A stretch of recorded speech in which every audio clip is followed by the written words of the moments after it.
सच है तो दिखेगा।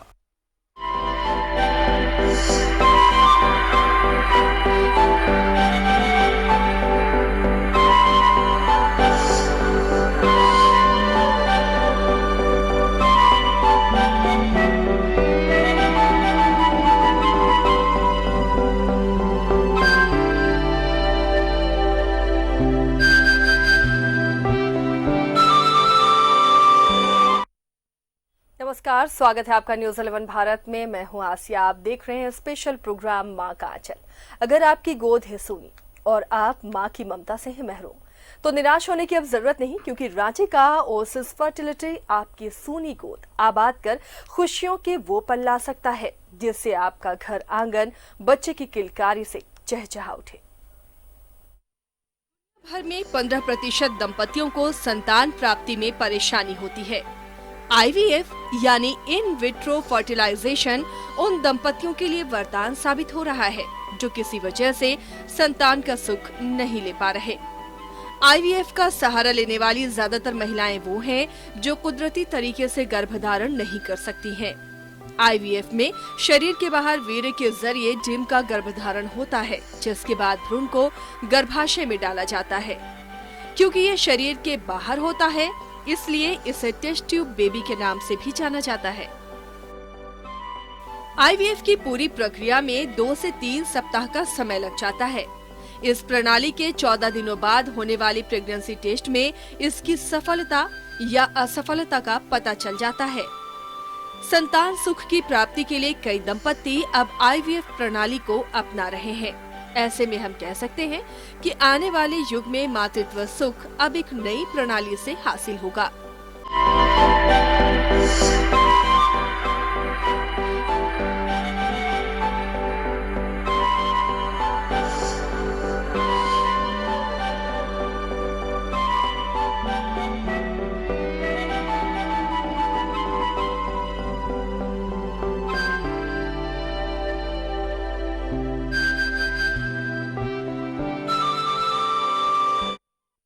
तो अब निराश होने की जरूरत नहीं, ना ही उदास होने की जरूरत है, और ना ही आपको इसके लिए महानगरों का रुख करना पड़ेगा, क्योंकि रांची में ही अब ये सुविधा मिलेगी। IVF के जरिए आपकी सूनी गोद में अब किलकारी गूंज सकेगी। और इसके बारे में ज्यादा हम जानने की कोशिश करेंगे कि किस तरह ओएसिस काम करता है और कैसे आपके सूने आंचल में किलकारी गूंज सकती है। हमारे साथ खुद यहाँ पर डॉक्टर सरबजीत सिंह जी मौजूद हैं। आपका बहुत बहुत स्वागत है। ये क्लिनिकल हेड है फर्टिलिटी और स्पेशलिटी ओएसिस फर्टिलिटी सेंटर की। आपका बहुत बहुत स्वागत है। Thank you. सबसे पहले डॉक्टर साहब, बहुत सारी महिलाएं परेशान रहती हैं और आजकल ये बहुत कॉमन समस्या हो गई है। बहुत बार बार लोगों के, महिलाओं के गर्भपात की शिकायतें मिलती हैं। आखिर ऐसा बार बार क्यों होता है और इसे क्या कहते हैं? ये बहुत ही इम्पोर्टेंट सवाल है। इसको रेकरेंट प्रेगनेंसी लॉस बोलते हैं। रेकरेंट प्रेगनेंसी का लॉस का मतलब होता है बार बार गर्भपात होना। इसके अलग अलग डेफिनेशंस हैं। जैसे यूके की जो बॉडी है RCOG, उसका डेफिनेशन है कि 3 गर्भपात होता है तो फिर वो RPL के क्राइटेरिया में आती है। अमेरिकन सोसाइटी का मानना ये है कि 2 के बाद ही उनको RPL की श्रेणी में डाल देना चाहिए और उनको एडवांस टेस्टिंग और ट्रीटमेंट के लिए रेकमेंड करना चाहिए। इंडिया में भी हम लोग 2 मिसकैरेजेस का ही कट ऑफ लेते हैं और ये 1 से 5% इनफर्टिलिटी कपल्स में कॉमन है। Maximum 1 to 2, 5 is the upper limit. बहुत ज़्यादा कॉमन नहीं है। और जब 2 मिसकैरेजेस एक कपल को हो जाते हैं, 1 मिसकैरेज इज़ वेरी कॉमन, लेकिन अगर 2 से ज़्यादा हो रहे हैं तो फिर there is a deeper problem जिसकी इन्वेस्टिगेशन करनी ज़रूरी है।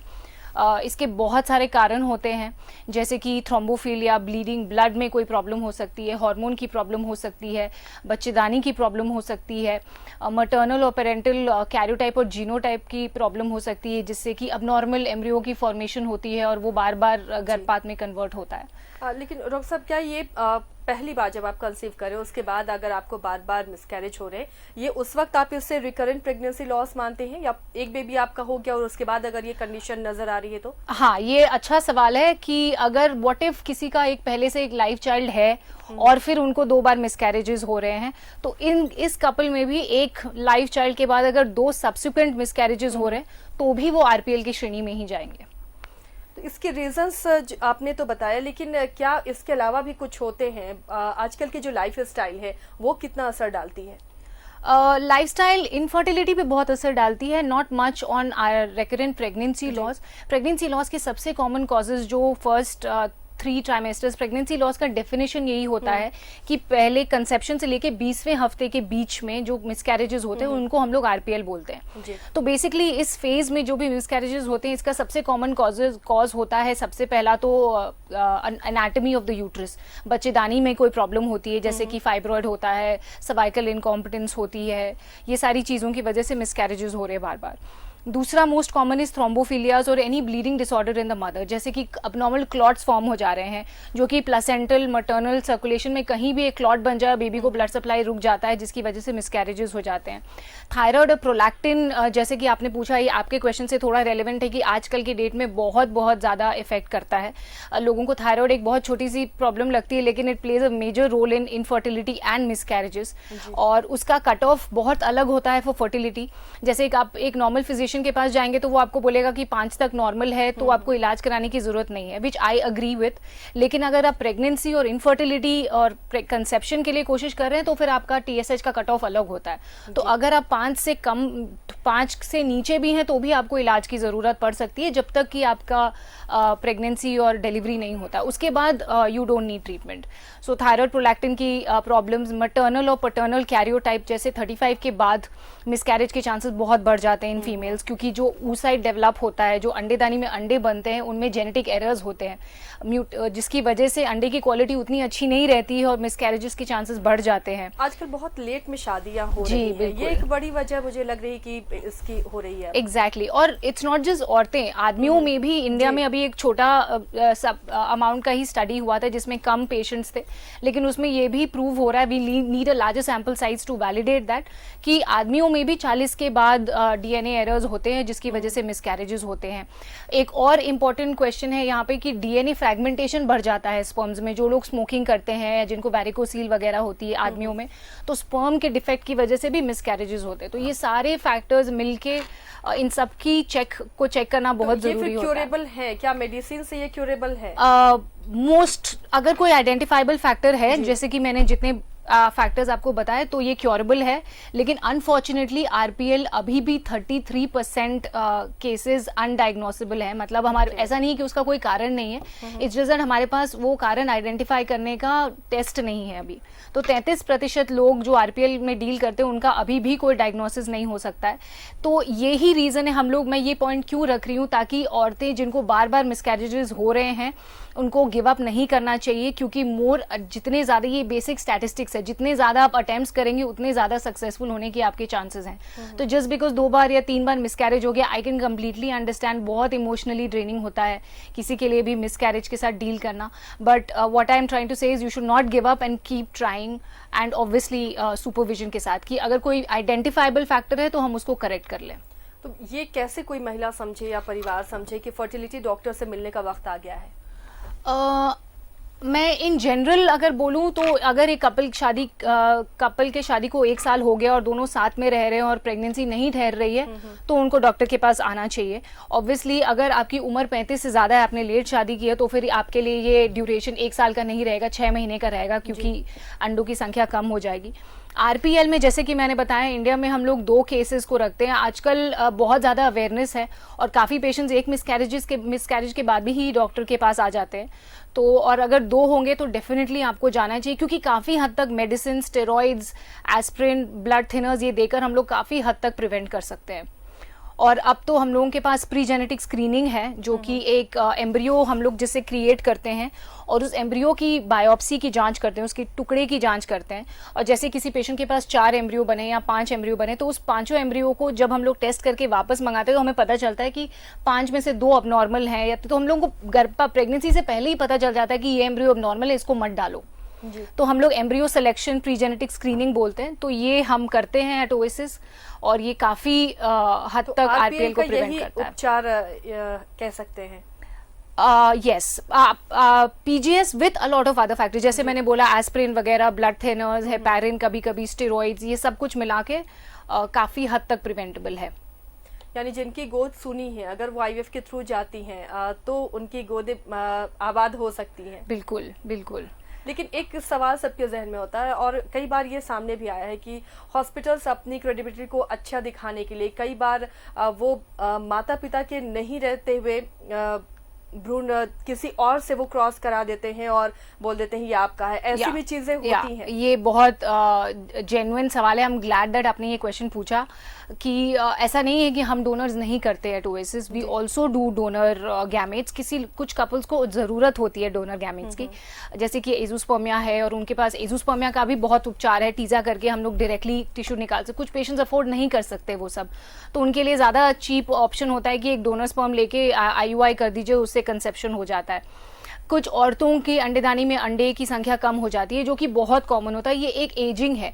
आईवीएफ में भी हम जो अंडेदानी में अंडे हैं उसी को निकाल सकते हैं, नए अंडे का इजाद नहीं कर सकते। जो अंडेदानी में अंडे खत्म हो गए हैं, जो कि एजिंग है, उसको अगर वो रिजर्व खत्म हो गया, there is no way we can create new eggs in the ovary. तो उन लोगों को भी एग डोनेशन की जरूरत पड़ती है। So we take eggs from a different lady, sperm from the husband and then put it back in the uterus, but this is always done with the consent of the couple. ऐसा नहीं करते हैं कि husband को बताया और wife को नहीं बताया और किसी थर्ड पर्सन को बता दे, वो भी बहुत जरूरी है क्योंकि एक बच्चे की आइडेंटिटी का वो हो जाता है। So even if you are doing it, you have to ensure, you have to do it very ethically, make sure that the couple knows it, because as a couple बहुत जरूरी है उन दोनों को जानना। कि वाइफ को बोल दिया कि आपके अंडे खत्म है और हस्बैंड को नहीं बताया, I don't believe in that kind of this thing. It's always important कि कपल को मालूम रहे, और इवन इफ उनके साथ कोई फादर इन लॉ या मदर इन लॉ भी आए तो भी जब तक कपल खुद से उनको नहीं बताता है, क्योंकि फिर बाद में बच्चे की आइडेंटिटी और पेरेंटहुड पे क्वेश्चन हो जाता है। They might not accept the child in the family. So it is totally up to the description of the couple कि वो और किसको बताना चाहते हैं, but according to us couple का जानना बहुत जरूरी है। और proper paper work, proper donor agencies, और जिनका हम स्पर्म या एग ले रहे हैं उनकी पूरी जांच, like if I am using किसी और का गैमेट तो आई शुड इंश्योर कि उनमें वो प्रॉब्लम नहीं है जिसकी वजह से मैं डोनर कर रही हूँ। तो वो सारी जांच हम लोग एट आवर एक्सपेंस करके, पूरी जांच करने के बाद ही ये करते हैं। क्या ये जो पूरा खर्च आता है डॉक्टर साहब, एक मिडिल क्लास फैमिली से अफोर्ड कर सकता है? हाँ, ये अच्छा क्वेश्चन है। देखिए, आईवीएफ एक महंगा इलाज होता है। ये महंगा इसीलिए होता है क्योंकि जो हम लोग लैब में, आपकी सबसे इंपॉर्टेंट क्राइटेरिया जिससे ये पता चलता है कि आईवीएफ सक्सेस होगा या नहीं, इज आपका लैब कैसा है। If you don't have a good lab, if you don't ensure that the embryo grows in your lab, it will not grow in the uterus also. So you have to have a state of the art laboratory. To maintain a state of the art laboratory, you have to incur costs. You have to, हमें microscope, जो कि state of the art, embryologist, इन सब चीज़ों, media, कुछ सारी चीज़ों पे इन्वेस्ट करना पड़ता है। दूसरा जो सबसे इंपॉर्टेंट और महंगा पार्ट ऑफ आईवीएफ ट्रीटमेंट होता है वो होता है इंजेक्शंस। हम जो गोनाडोट्रोफिन्स के इंजेक्शंस देते हैं वो महंगे होते हैं, और उसमें काफ़ी सारे फेज, लाइक कोई रिकॉम्बिनेंट होता है, कोई यूरिनरी प्यूरिफाइड होता है, तो उसमें कम और ज़्यादा हो सकता है कॉस्ट, बट एक हद के बाद we can't. If you do too much cost cutting, फिर आपकी आईवीएफ की ट्रीटमेंट की क्वालिटी पे फर्क पड़ जाएगा। आप आईवीएफ सिर्फ कराने के लिए नहीं करा रहे, आपको उससे कोई रिजल्ट चाहिए। ये नहीं कि मैं पेशेंट का आईवीएफ सस्ते में कर दूं फिर उससे पेशेंट को कोई आउटपुट ही नहीं मिले। Even if the patient spends 20,000 more, rather than उनको फिर से 1.5 लाख या 2 लाख खर्च करके एक दोबारा आईवीएफ साइकिल कराने से तो बेटर है कि कुछ हजार का डिफरेंस हो जाए और उनका कंसेप्शन हो जाए, वो ज्यादा जरूरी है। ऐसे सक्सेस रेशियो कितनी रहती है, कितनी बार में सक्सेस हो जाता है? हाँ, so success rate again according to world standards it's 40 to 50%, and I am very glad to say at Oasis we have 60% success rate. 100% IVF में सक्सेस नहीं होता है। अगर ऐसा होता तो दुनिया में कोई भी निसंतान नहीं रहता आईवीएफ के बाद, और अगर कोई आपको कहता है कि आईवीएफ से 100% सक्सेस हो रहा है तो वो झूठ बोल रहा है। That is not right information. ऐसे ये हम कैसे कैलकुलेट करते हैं, जैसे 10 कपल आते हैं और उसमें से 6 लोग पहली बार में प्रेग्नेंट हो जाते हैं, दैट इज हाउ वी से इट इज 60%। जो पेशेंट पहली बार में ही प्रेग्नेंट हो जा रहा है उनके लिए वही 100% है, क्योंकि वो लोग एक ही बार में कंसीव हो। बट व्हाट वी से our statistics is an average ratio or statistical evaluation of the general population that we are treating.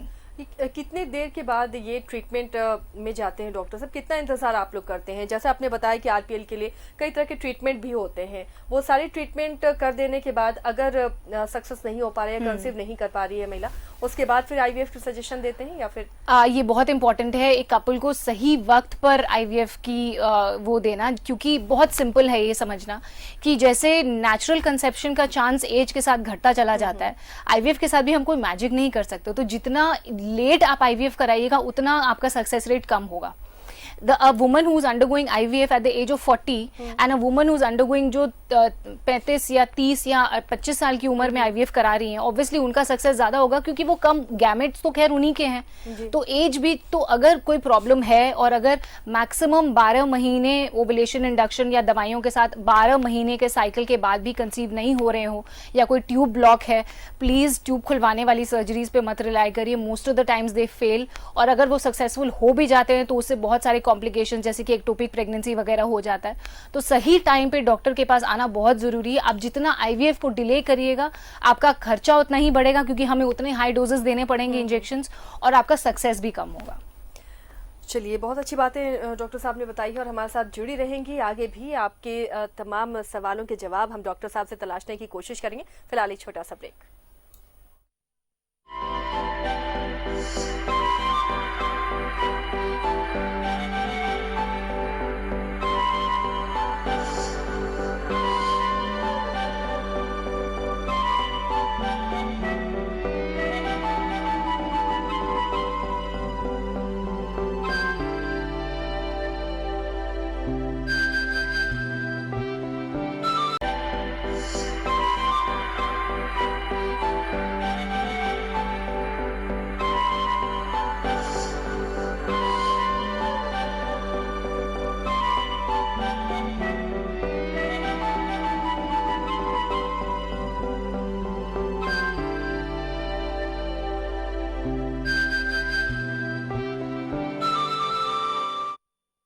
Break के बाद एक बार फिर आपका स्वागत है। हम बात कर रहे हैं कैसे माँ के आंचल में किलकारी की गूंज हो और कैसे सबके घर में खुशियां, और इसके लिए अब आपको बाहर जाने की जरूरत नहीं क्योंकि हम बता रहे हैं यहाँ पर रांची में ओएसिस इसमें बेहतर काम कर रहा है। और हमारे साथ डॉक्टर सरबजिया सिंह जी भी जुड़ी हुई हैं। चर्चा हम आगे जारी रखते हैं। ब्रेक पर जैसे हमारी बात हो रही थी डॉक्टर की, जो आईवीएफ के बाद अगर कंसीव कर रही है प्रेगनेंसी कोई महिला, तो क्या उसके बाद दिक्कतें होती हैं या फिर आफ्टर बर्थ क्या बच्चे में कोई ऐसी प्रॉब्लम देखी जाती है, कोई लॉस देखा जाता है?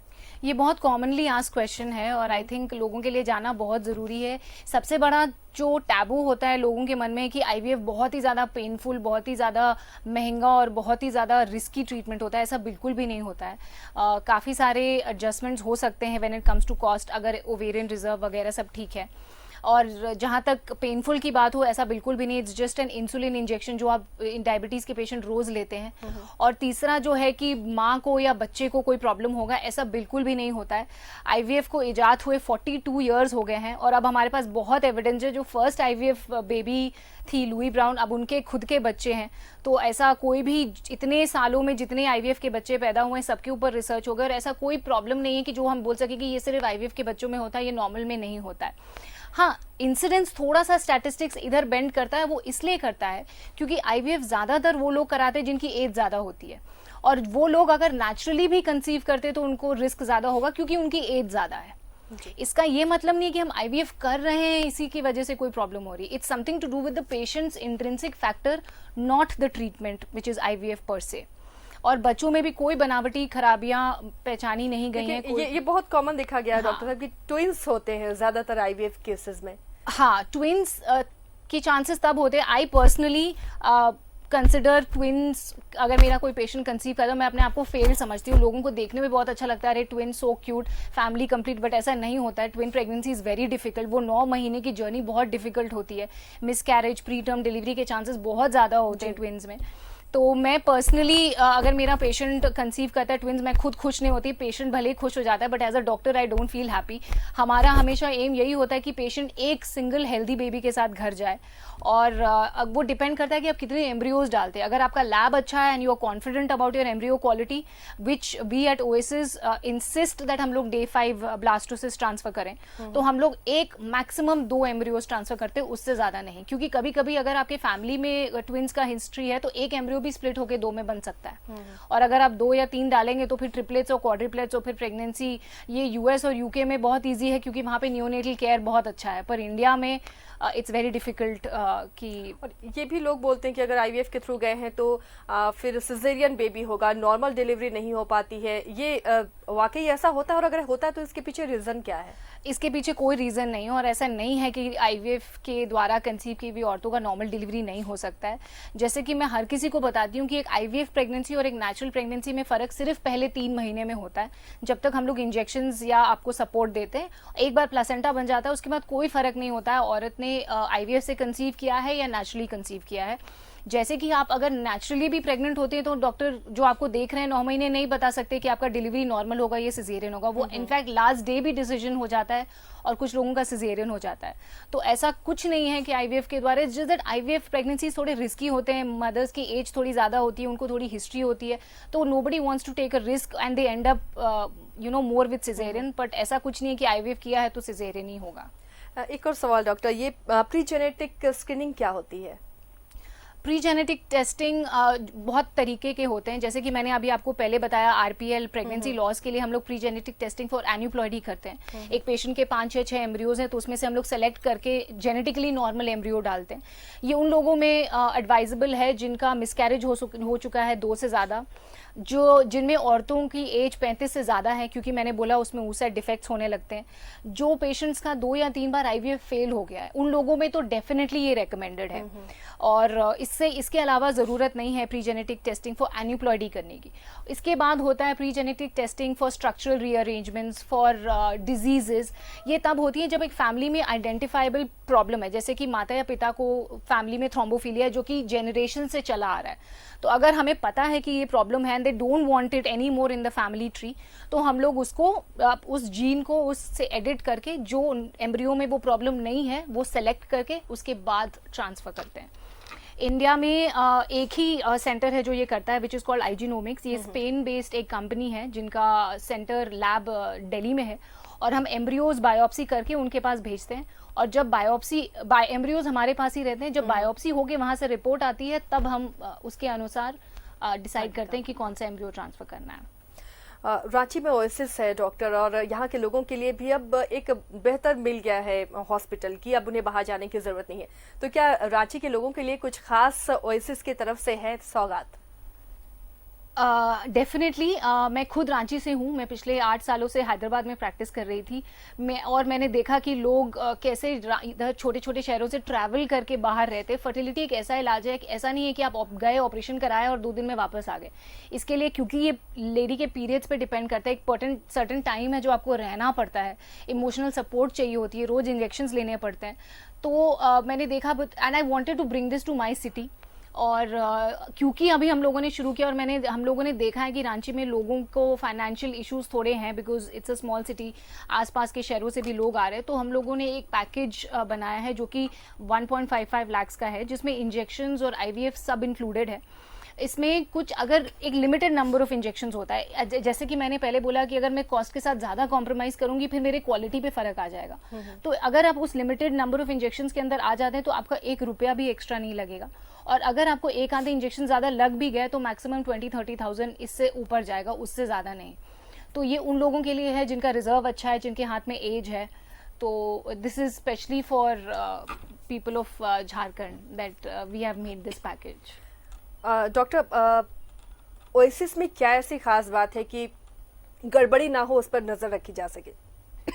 हाँ, ये एक हमारे पास एक सॉफ्टवेयर है जिसको इलेक्ट्रॉनिक विटनेसिंग सिस्टम बोलते हैं। जैसे आप लोगों ने अभी कुछ साल पहले एक मूवी आई थी गुड न्यूज़, देखा होगा, उसमें कैसे एम्ब्रियो की मिक्सिंग हो जाती है। It was very nice and fun and humour, but जब किसी के साथ होता है तो इट इज़ वेरी चैलेंजिंग। बाकी कंट्रीज में 7-8 साल से यूज़ हो रहा है ये, लेकिन ओएसिस का यूएसपी ये है कि not just medical, we separately have a software branch जो कि नए नए सॉफ्टवेयर्स बनाता है। हम जो अपना हॉस्पिटल सॉफ्टवेयर भी यूज़ करते हैं वो हमारा खुद का बनाया हुआ है। ऐसे ही एक इलेक्ट्रॉनिक विटनेसिंग सिस्टम है जिसमें एक हस्बैंड और वाइफ के फाइल्स में एक चिप लगा होता है। बाई चांस अगर किसी दिन ओटी में बहुत लोड है, एम्ब्रियोलॉजिस्ट थोड़ा स्ट्रेस्ड है, eventually they are all humans, हम हर लेवल पे चेक करते हैं, लेकिन अगर बाई चांस भी उन लोगों ने एक एम्ब्रियो, एक गलत आदमी के, वो दोनों के फाइल्स में सेम चिप होता है, अगर आपने किसी लेडी के, किसी हस्बैंड के अलावा किसी और से इंजेक्ट करने जा रहे हो आप स्पर्म, तो अलार्म बज जाता है और पता चल जाता है सबको कि there is something wrong which you need to check. और इसको हम लोग 1 साल से यूज़ कर रहे हैं। अब वैलिडेट होके we have started selling this to other IVF centres. So this is our USP, जिससे कि ह्यूमन एरर का चांस बिल्कुल ज़ीरो और नेग्लिजिबल चला जाता है, जिससे कि मिक्सिंग ना हो। चलिए, तो एक बहुत अच्छी टेक्निक है जिस पर आप भरोसा कर सकते हैं, और उम्मीद के साथ कि जो बच्चा आईवीएफ के जरिए आपके गोद में आया है वो आपका ही है। बहुत बहुत शुक्रिया डॉक्टर, आप हमारे स्टूडियो में आई, थैंक यू, और ये तमाम जानकारी दी। तो उम्मीदें हैं कि इस प्रोग्राम से बहुत फ़ायदा होगा ऐसे दंपतियों को जो अब तक निराश थे और उदास थे। नमस्कार।